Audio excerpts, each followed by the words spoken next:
Hello guys, আসসালামু আলাইকুম। সবাই কেমন আছেন? আশা করি সবাই অনেক ভালো আছেন। দেখতেই পাচ্ছেন আপনাদের মাঝে নিয়ে চলে আসলাম নতুন একটা রান্নার ভিডিও।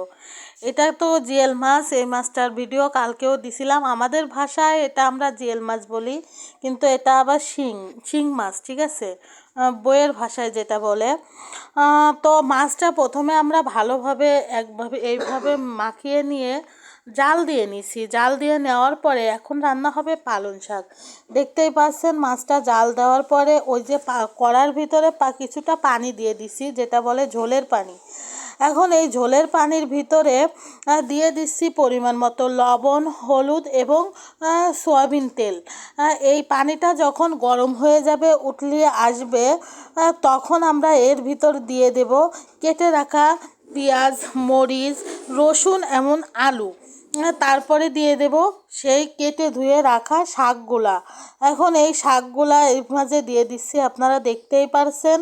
আসলে আমরা এভাবেই শাক রান্না করি, এক এক জায়গার রান্না এক এক রকমের।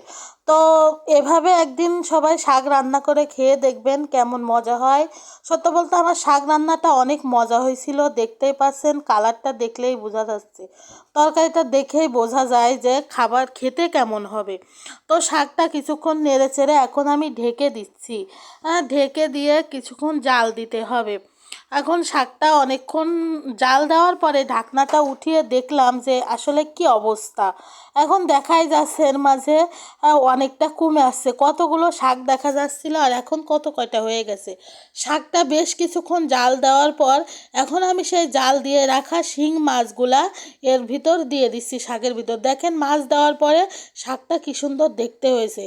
অবশেষে আমার শাকটা রান্না হয়ে গেছে। দেখেন গাইস, শাকটা রান্না কত সুন্দর একটা কালার এসেছে, দেখলে এখনই খেতে মন চাচ্ছে। সবাই আমার পাশে থাকবেন, সাপোর্ট করবেন, লাইক কমেন্ট শেয়ার।